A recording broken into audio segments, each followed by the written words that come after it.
ಒಂದಿನ ನಾನು ದಿವ್ಯ ಆಲೂರ್ ಹತ್ರ ಮಾತಾಡಿದ್ದೀನಿ.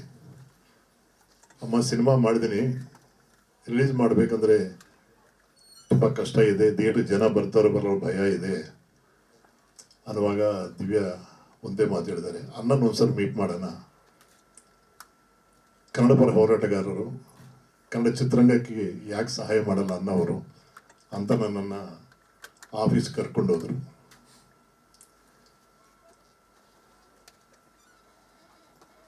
ಅವ್ರು ರಿಸೀವ್ ಮಾಡ್ಕೊಳ್ಳೋ ವಿಧ ಆಗ್ಬೋದು. ನಾನು ಎರಡೇ ಮಾತು ಹೇಳಿದ್ದೀನಿ, ಅಣ್ಣ ನಾನು 105 ಪಿಕ್ಚರ್ ಮಾಡಿದ್ದೀನಿ, ಸುಖ ನೋಡಿದ್ದೀನಿ, ಕಷ್ಟ ನೋಡಿದ್ದೀನಿ, ಸದ್ಯಕ್ಕೆ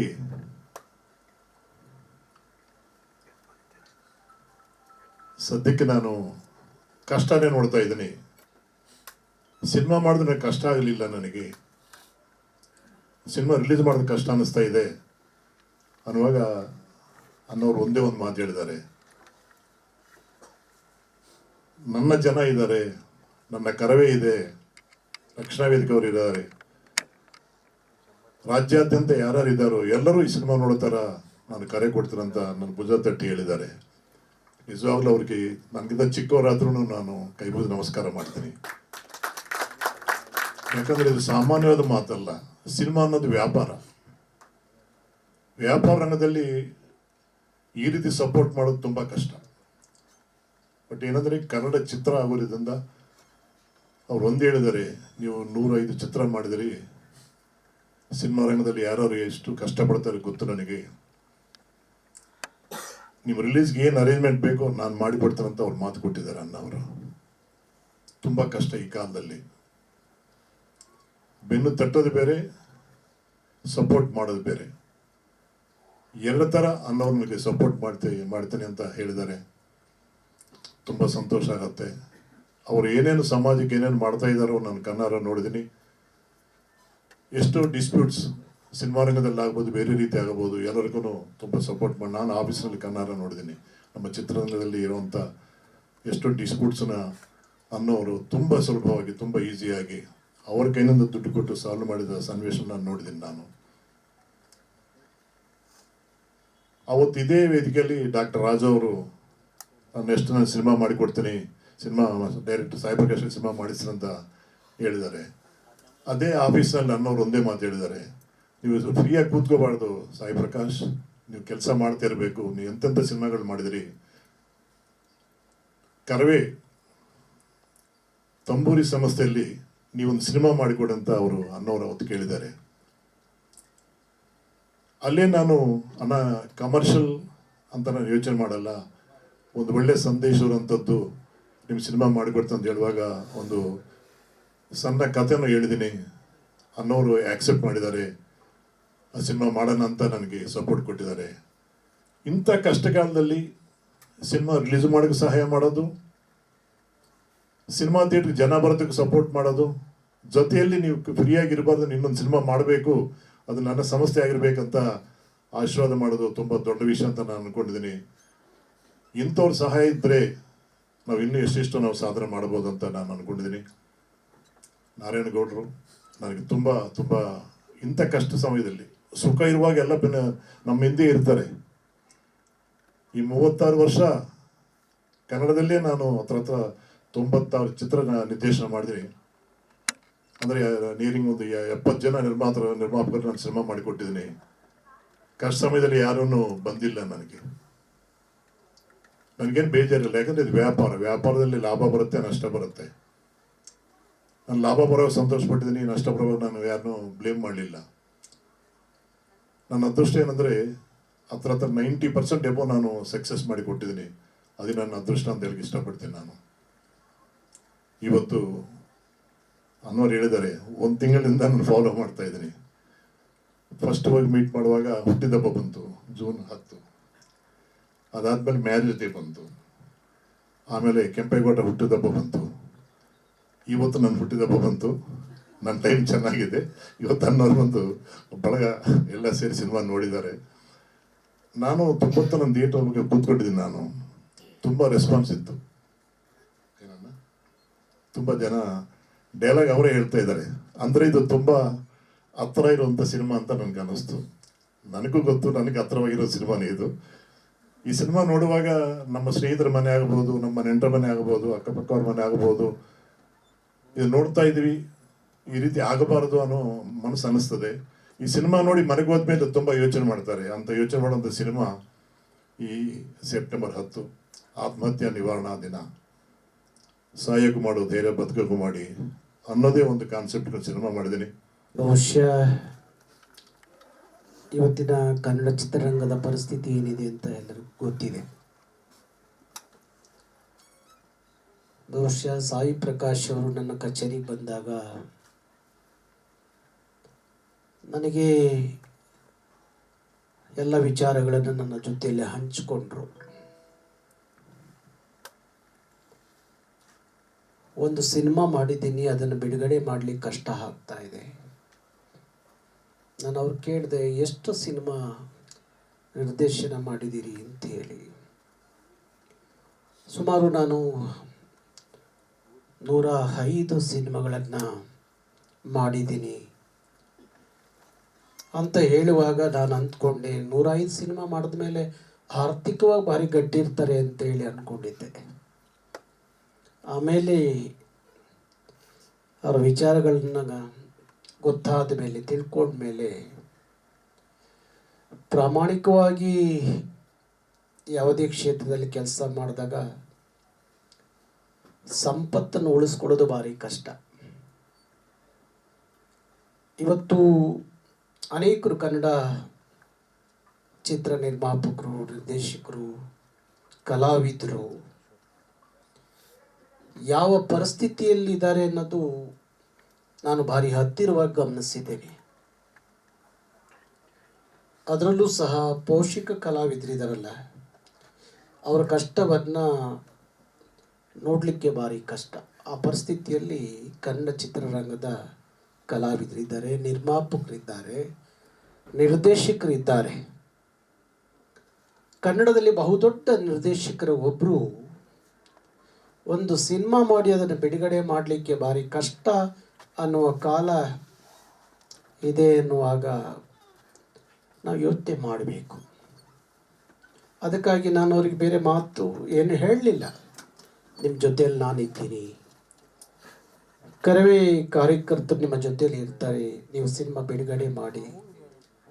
ಇನ್ನೂ ಏನಾದರೂ ಬಿಡುಗಡೆಗೆ ಕಷ್ಟ ಆಗುತ್ತೆ ಅಂದರೆ ಆ ಬಿಡುಗಡೆಗೋಸ್ಕರ ನಾನೊಂದಷ್ಟು ನಿಮಗೆ ಸಹಾಯನೂ ಮಾಡ್ತೀನಿ ಅನ್ನೋ ಮಾತನ್ನು ಸಾಯಿ ಪ್ರಕಾಶ್ ಅವರಿಗೆ ಹೇಳಿದಂಥದ್ದು. ಇತ್ತೀಚೆಗೊಬ್ಬರು ನಿರ್ದೇಶಕರು ಬಂದಿದ್ದರು, ಸಾಯಿ ಪ್ರಕಾಶ್ ಅವರು ಇದ್ದರು. ಆ ಸಂದರ್ಭಕ್ಕೆ ಅವ್ರ ಹೆಸರು ಬೇಡ. ಅವರು ಕನ್ನಡದಲ್ಲಿ ಭಾರಿ ದೊಡ್ಡ ನಿರ್ದೇಶಕರು. ಬರೀ 6.5-7 ಲಕ್ಷ ದುಡ್ಡು ಕಟ್ಟಲಿಕ್ಕೆ ಆಗದಲ್ಲೇ ಎಷ್ಟು ಕಷ್ಟದಲ್ಲಿ ನೊಂದು ನನ್ನ ಕಚೇರಿಯಲ್ಲಿ ಕೂತು ಮಾತಾಡ್ತಿದ್ರು ಅಂದರೆ ಭಾರಿ ಆಶ್ಚರ್ಯ ಆಯಿತು. ಯಾವ ದಿಕ್ಕಿನಲ್ಲಿ ಕನ್ನಡ ಚಿತ್ರರಂಗ ಸಾಗ್ತಾ ಇದೆ ಅಂತ ಅನ್ನಿಸ್ತು. ಭಾರಿ ಒಳ್ಳೆ ಸಿನಿಮಾ ನೋಡ್ಬೇಕು, ನಮ್ಮ ಜನ ನೋಡ್ಬೇಕಷ್ಟೇ. ಇವತ್ತು ಇಂಥದ್ದೊಂದು ಸಂದೇಶ ಎಲ್ಲ ಕ್ಷೇತ್ರದಲ್ಲೂ ಬೇಕಾಗಿದೆ. ಕರ್ನಾಟಕದಲ್ಲಿ 100 ಜನ ರೈತರು ಸತ್ತರು. 100 ಜನ ರೈತರು ಸತ್ತಾಗ ನಮ್ಮನ್ನು ಆಳುವ ಸರ್ಕಾರಗಳು, ನಮ್ಮ ಜನಪ್ರತಿನಿಧಿಗಳು, ಹಣವಂತರು ಯಾರೂ ಸಹ ಒಬ್ಬ ರೈತನ ಕಷ್ಟವನ್ನು ನಾನು ನೋಡ್ಕೋತೀನಿ ಅಂತ ಹೇಳುವಂಥವ್ರು ಯಾರೂ ಮುಂದೆ ಬರಲಿಲ್ಲ. ನಾನು ಒಂದು ದಿವಸ ಮಾಧ್ಯಮದಲ್ಲಿ ಪಾಂಡುಪುರದ 2 ಮಕ್ಕಳು, ಅವ್ರ ತಂದೆ ಕಬ್ಬಿನ ಗದ್ದೆಗೆ ಪೆಟ್ರೋಲ್ ಹಾಕಿ ಅವರು ಪೆಟ್ರೋಲ್ ಹಾಕ್ಕೊಂಡು ಸತ್ತಾಗ ಆ ಮಕ್ಕಳು ಅಳ್ತಿದ್ದು ನೋಡಿದಾಗ ಭಾರಿ ಹಿಂಸೆ ಆಗಿ ನಾನು ಮನೆಗೆ ಹೋಗಿ ಅವತ್ತು ನನ್ನ ಶ್ರೀಮತಿ ಜೊತೆಯಲ್ಲಿ ಮಾತಾಡಿದೆ. ಆ 2 ಮಕ್ಕಳನ್ನ ದತ್ತು ತೊಗೊಂಬಿಡೋಣ ಅಂತ ಹೇಳಿ, ಎಲ್ಲಿವರೆಗೂ ಓದ್ಲಿಕ್ಕೆ ಸಾಧ್ಯ ಆಗುತ್ತೋ ಓದಿಸೋಣ ಅಂಥೇಳಿ. ಅದಕ್ಕೆ ನನ್ನ ಶ್ರೀಮತಿ ಹೇಳಿದ್ರು, ಇಲ್ಲ ಅವರಿಬ್ಬರೇ ಅಲ್ಲ, ಇಡೀ ರಾಜ್ಯದಲ್ಲಿ ನೂರಾರು ರೈತರು ಸತ್ತಿದ್ದಾರೆ, ಸಾಲದ ಬಾಧೆಯಲ್ಲಿ ಸಿಕ್ಕಿ ಸತ್ತಿದ್ದಾರೆ. ಆ ಎಲ್ಲ ಮಕ್ಕಳಿಗೆ ಏನು ಮಾಡ್ತೀರಿ ಅಂತ ಹೇಳಿ ಇಡೀ ರಾತ್ರಿ ಕೂತ್ಕೊಂಡು ನಾನು ನನ್ನ ಶ್ರೀಮತಿ ಚರ್ಚೆ ಮಾಡಿ ಬೆಳಗ್ಗೆ 4 ಗಂಟೆಗೆ ಒಂದು ತೀರ್ಮಾನಕ್ಕೆ ಬಂದು, ನನಗೆ ಇಡೀ ಕರ್ನಾಟಕದಲ್ಲಿ ಕಾರ್ಯಕ್ರಮಗಳಿಗೆ ಹೋದಾಗ ಇಡೀ ಕನ್ನಡಿಗರು ಕೊಟ್ಟಂಥ ಉಡುಗೊರೆ ಏನಿತ್ತು, ಬೆಳ್ಳಿ ಕಿರೀಟ, ಕತ್ತಿ, ಖಡ್ಗ, ಭಾರಿ ದೊಡ್ಡ ಒಂದು ಅಷ್ಟು ಇತ್ತು. ಅದನ್ನೆಲ್ಲ ಸಿಟಿಡಲ್ ಹೋಟ್ಲಲ್ಲಿ ಸಾರ್ವಜನಿಕವಾಗಿ ಹರಾಜು ಹಾಕಿ ಬಂದಂಥ 90 ಲಕ್ಷ ರೂಪಾಯಿನ 90 ಜನ ರೈತರ ಮಕ್ಕಳಿಗೆ ಶಿಕ್ಷಣಕ್ಕೆ ಅಂತ ಹೇಳಿ ಆ ಹಣವನ್ನು ನಾನು ಕೊಟ್ಟೆ. ಹಾಗಾಗಿ ಅನೇಕ ಒತ್ತಡಗಳಿಂದಾಗಿ ಶಾಲಾ ಮಕ್ಕಳು ನಮ್ಮ ಒಂದು ಅದ್ಭುತವಾದ ಸಂದೇಶ ನಮ್ಮ ಇವತ್ತಿನ ಪೋಷಕರಿಗೆ ಈ ಸಿನಿಮಾದಲ್ಲಿ ಕೊಟ್ಟಿದ್ದಾರೆ. ಚಿತ್ರದ ಬಗ್ಗೆ ಮಾತಾಡೋಣ. ಯಾಕೆಂದರೆ ನಾವೆಲ್ಲರೂ ಇಲ್ಲಿ ಸೇರಿರೋದು ಸೆಪ್ಟೆಂಬರ್ 10 ಚಿತ್ರದ ಬಗ್ಗೆ ಮಾತಾಡಲಿಕ್ಕೆ. ಚಿತ್ರನ ನಾನು ಸಾಯಿ ಪ್ರಕಾಶ್ ಸರ್ ಫೋನ್ ಮಾಡಿದಾಗ ನಿಜವಾಗ್ಲೂ ನಾನು ಈ ಸಿನಿಮಾ ನೋಡಲೇಬೇಕಂತ, ಯಾಕೆಂದರೆ ತುಂಬ ವರ್ಷಗಳ ನಂತರ ಆದಮೇಲೆ ಅವರು ಸಿನಿಮಾ ಮಾಡ್ತಾಯಿದ್ದಾರೆ. ಮುಂಚೆ ಅವ್ರ ಸಿನಿಮಾಗಳೆಲ್ಲ ನಾನು ನೋಡಿದ್ದೀನಿ, ನನಗೂ ಸಹ 2 ಕತೆಗಳನ್ನ ಹೇಳಿದರು, ನಾವು ಸಹ ಜೊತೆಗೆ ಸಿನಿಮಾ ಮಾಡಬೇಕಿತ್ತು ಅವಾಗ. ಸೊ ಬಂದೆ, ಚಿತ್ರನ ನೋಡಿದೆ, ನನಗೆ ತುಂಬ ಸಂತೋಷ ಆಯಿತು. ಇದು ಕಮರ್ಷಿಯಲ್ ಆಸ್ಪೆಕ್ಟ್ಸ್ ಇಲ್ಲದೇ ಇರೋವಂಥ ಚಿತ್ರ ಆದ್ರೂ ಒಂದು ಒಳ್ಳೆ ಕಂಟೆಂಟ್, ಇವಾಗ ಏನು ಕಂಟೆಂಟ್ ಇರೋವಂಥ ಚಿತ್ರಗಳು ಮಾಡಬೇಕು. ಯಾಕಂದರೆ ಇವಾಗ ಮುಂಚೆ ಥರ ಇಲ್ಲ, ತುಂಬಾ ಬದಲಾಗಿದೆ, ಡಿಜಿಟಲ್ ಆಗಿದೆ, ಮತ್ತು ಪ್ರೇಕ್ಷಕರ ಒಂದು ಏನು ಅಭಿರುಚಿ ಇದೆ ಅದು ಬದಲಾಗಿದೆ, ಎಲ್ಲ ಟ್ರೆಂಡ್ ಫುಲ್ ಎಲ್ಲ ಅಪ್ಡೇಟ್ ಆಗಿದ್ದಾರೆ. ಸೊ ಆ ಒಂದು ಇದಕ್ಕೆ ಚಿತ್ರ ಇರುತ್ತೆ ಅಂತ ನಾನು ಬಂದು ನೋಡಿದೆ. ತುಂಬ ಒಳ್ಳೆಯ ವಿಷಯಗಳನ್ನ ಹೇಳಿದ್ದಾರೆ. ನಾನು ಒಂದು ಹೇಳೋದೇನೆಂದರೆ, ಏನೇ ಟ್ರೆಂಡ್ ಚೇಂಜ್ ಆಗಲಿ, ಏನೇ ಚೇಂಜ್ ಆದ್ರೂ ನಮ್ಮ ಒಂದು ಸಂಬಂಧಗಳು, ನಮ್ಮ ವಿಶ್ವಾಸ, ನಮ್ಮ ಬಾಂಧವ್ಯ, ಕುಟುಂಬ, ಈ ಒಂದು ಬೇಸಿಕ್ ಇರುತ್ತಲ್ಲ, ಆ ಬೇಸಿಕ್ ಯಾವತ್ತೂ ಚೇಂಜ್ ಆಗಲ್ಲ ಅಲ್ವಾ. ನಮ್ಮ ಮಕ್ಕಳು ಅಂದಾಗ ನಾವು ಮಿಡಿತೀವಿ. ಅದರಲ್ಲಿ ಒಂದು 7 ಕುಟುಂಬದ ಬಗ್ಗೆ ಕತೆ ಹೇಳಿದ್ದಾರೆ. ಎಲ್ಲ ನಮ್ಮ ರಿಯಲ್ ಇನ್ಸಿಡೆಂಟ್ಸ್ ನಡೆದಂಗಿದೆ, ಎಲ್ಲರೂ ಮನೆಗಳಲ್ಲಿ ನಡೆಯೋವಂಥ ಕತೆಗಳು. ಆ ಸೀನ್ ನಮ್ಮ ಕಣ್ಮುಂದೆ ಬಂದೋದಾಗ ಹೌದಲ್ವಾ, ಕೆಲವೊಬ್ರಿಗೆ ಅವ್ರ ಮನೆಗಳಲ್ಲಿ ಈ ಥರ ಒಂದು ಇನ್ಸಿಡೆಂಟ್ ನಡೆದಾಗ ಅವ್ರಿಗೆ ಅದು ಅರಿವಾಗುತ್ತೆ, ಓ ಹೌದಲ್ವಾ, ನಾವು ಪ್ರೆಷರ್ ಕೊಡ್ತಾ ಇದ್ದೀವಿ ಮಕ್ಕಳಿಗೆ ಅಂತ. ಎಷ್ಟೋ ಜನ ಇದನ್ನು ತಿದ್ಕೋತಾರೆ. ತುಂಬ ಒಳ್ಳೆ ಸಿನಿಮಾ ಮಾಡಿದ್ದಾರೆ. ಜನಕ್ಕೆ ಅದು ರೀಚ್ ಆಗೋದು ತುಂಬ ಮುಖ್ಯ. ಇವಾಗ ಹೇಗಾಗಿದೆ ಅಂದರೆ, ಕಮರ್ಷಿಯಲ್ ಸಿನಿಮಾ ಮಾಡಿದ್ರೆ ಒಂಥರ, ಕಂಟೆಂಟ್ ಇರೋ ಸಿನಿಮಾ ಮಾಡಿದ್ರೆ ಒಂಥರ.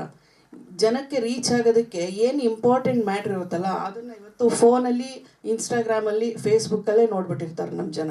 ಅದಕ್ಕೆ ಇಷ್ಟು ಕಷ್ಟಪಟ್ಟು ಇಷ್ಟು ಕೋಟ್ಯಾಂತರ ರೂಪಾಯಿ ಇನ್ವೆಸ್ಟ್ ಮಾಡಿ ಸಿನಿಮಾ ಮಾಡಿ ಅದನ್ನು ಥಿಯೇಟ್ರಿಗೆ ರಿಲೀಸ್ ಮಾಡಿ ಪಬ್ಲಿಸಿಟಿ ಮಾಡಿ, ಇದಕ್ಕೆಲ್ಲ ನಮ್ಗೆ ಎಷ್ಟು ಸಮಯ ಹಿಡಿಯುತ್ತೆ, ಎಷ್ಟು ಹಣ ಖರ್ಚಾಗುತ್ತೆ. ಆದರೆ ಒಂದು ಫೋನ್ ಇಟ್ಕೊಂಡು ಸಿನಿಮಾ ಮಾಡಿ ಫೋನಲ್ಲೇ ಜನಕ್ಕೆ ತಲುಪಿಸ್ತಾರೆ. ಅದು ಎಷ್ಟು ಬೇಗ ರೀಚ್ ಆಗ್ತಾ ಇದೆ. ಏನಕ್ಕೆ ಇವತ್ತು ಪ್ರೊಡ್ಯೂಸರ್ಗಳು ತೊಂದರೆಲಿದ್ದಾರೆ? ಯಾಕಂದರೆ ನಾನು ವಾಣಿಜ್ಯ ಮಂಡಳಿನಲ್ಲಿ ಪ್ರೊಡ್ಯೂಸರ್ ಅಸೋಸಿಯೇಷನಲ್ಲೂ ಸಹ ಇರೋದ್ರಿಂದ ಹೇಳ್ತಾ ಇದ್ದೀನಿ. ಇವಾಗ ಅಣ್ಣ ಮಾತಾಡ್ಬೇಕಾದ್ರೆ ಹೇಳ್ತಾ ಇದ್ರು, ಕಲಾವಿದರು ಗತಿ ಏನು, ಇಷ್ಟು 105 ಸಿನಿಮಾ ಮಾಡಿ ಡೈರೆಕ್ಟ್ರು ಈ ಪರಿಸ್ಥಿತಿಲಿದ್ದಾರೆ. ಎಷ್ಟೋ ಜನ ನಿರ್ಮಾಪಕರು ಇವತ್ತು ಇದೇ ಪರಿಸ್ಥಿತಿ, ತುಂಬ ಕಷ್ಟದಲ್ಲಿದ್ದಾರೆ. ಯಾಕೆ ಅಂದರೆ, ಸಾಕಷ್ಟು ವ್ಯವಸ್ಥೆಗಳು ಬದಲಾಗಬೇಕು. ನಿರ್ಮಾಪಕರು ಹಣ ಹಾಕೋರಿಗೆ ಹಣ ವಾಪಸ್ ಬರೋ ರೀತಿ ಅಂತ ಒಂದು ವ್ಯವಸ್ಥೆ ಇರಬೇಕು. ಆ ವ್ಯವಸ್ಥೆಗಳು ಸರಿ ಹೋದರೆ ಅವಾಗಷ್ಟೇ ನಿರ್ಮಾಪಕರು ಉಳಿಯೋಕ್ಕಾಗೋದು. ನಿರ್ಮಾಪಕರು ಉಳಿದ್ರೆ ಅವರು ಸಿನಿಮಾಗಳನ್ನ ಮಾಡೋಕ್ಕೆ ಸಾಧ್ಯ ಆಗುತ್ತೆ. ಸಿನಿಮಾಗಳನ್ನ ಮಾಡಿದ್ರೆ ಮಾತ್ರ ಕಲಾವಿದರಾಗಲಿ, ಟೆಕ್ನಿಷಿಯನ್ಸ್ ಆಗಲಿ ಎಲ್ಲರಿಗೂ ಒಂದು ಅವಕಾಶ ಸಿಗುತ್ತೆ, ಒಳ್ಳೊಳ್ಳೆ ಸಿನಿಮಾಗಳು ಹೊರಗೆ ಬರುತ್ತೆ. ಇಲ್ಲಿ ಎಲ್ಲಿ ಬೇಸಿಕ್ ಇದೇ ಸರಿ ಇಲ್ಲ ಅಂದಾಗ ಎಷ್ಟು ಸಿನಿಮಾಗಳು ಮಾಡ್ತಾರೆ. ಹೊಸ ನಿರ್ಮಾಪಕರು ಬಂದು ಇವತ್ತು ಸಿನಿಮಾ ಮಾಡ್ತಿದ್ದಾರೆ ಬಿಟ್ಟರೆ, ಇವತ್ತು ಸಿನಿಮಾ ಮಾಡೋಕ್ಕೆ 2 ಗುಂಡಿಗೆ ಬೇಕು ನಿಜವಾಗ್ಲೂ. ನಾವು ಅವಾಗ ಮಾಡಬೇಕಾದ್ರೇ ಕಷ್ಟ ಇತ್ತು, ಆದರೆ ಇವಾಗ ಇನ್ನೂ ಕಷ್ಟ ಇದೆ. ಸಿನಿಮಾ ಮಾಡೋದು ಈಸಿ, ಆದರೆ ಅದನ್ನು ತಲುಪಿಸಿ ಆ ಹಣ ವಾಪಸ್ ಬರೋದಿದೆಯಲ್ಲ, ಅದು ತುಂಬ ಕಷ್ಟ. ನಿರ್ಮಾಪಕನಿಗೆ ಹಣ ವಾಪಸ್ ಬಂದಿಲ್ಲ ಅಂದರೆ ಯಾರು ಕೇಳಲ್ಲ. ಅವ್ನ ಮನೆ ಮಾರ್ಕೊಂಡ, ಹೆಂಡತಿ ಒಡವೆ ಮಾರೋದನ್ನ, ಏನು ಮಾಡಿ ಸಿನಿಮಾ ಮಾಡೋದನ್ನೋ, ಅವನಿಗೆ ದುಡ್ಡು ವಾಪಸ್ ಬರಲ್ವಾ? ಅದಕ್ಕೆ ಯಾವುದೇ ಒಂದು ಕಾನೂನಿಲ್ಲ, ಅದಕ್ಕೆ ಯಾವುದೇ ಒಂದು ವ್ಯವಸ್ಥೆ ಇಲ್ಲ. ಆ ವ್ಯವಸ್ಥೆ ಆಗಬೇಕು ಫಸ್ಟು. ಆ ವ್ಯವಸ್ಥೆ ಆದರೆ ಮಾತ್ರನೇ ಚಿತ್ರರಂಗ ಉಳಿಯೋಕ್ಕೆ ಸಾಧ್ಯ ಅಂತ ನನ್ನ ಅನಿಸಿಕೆ.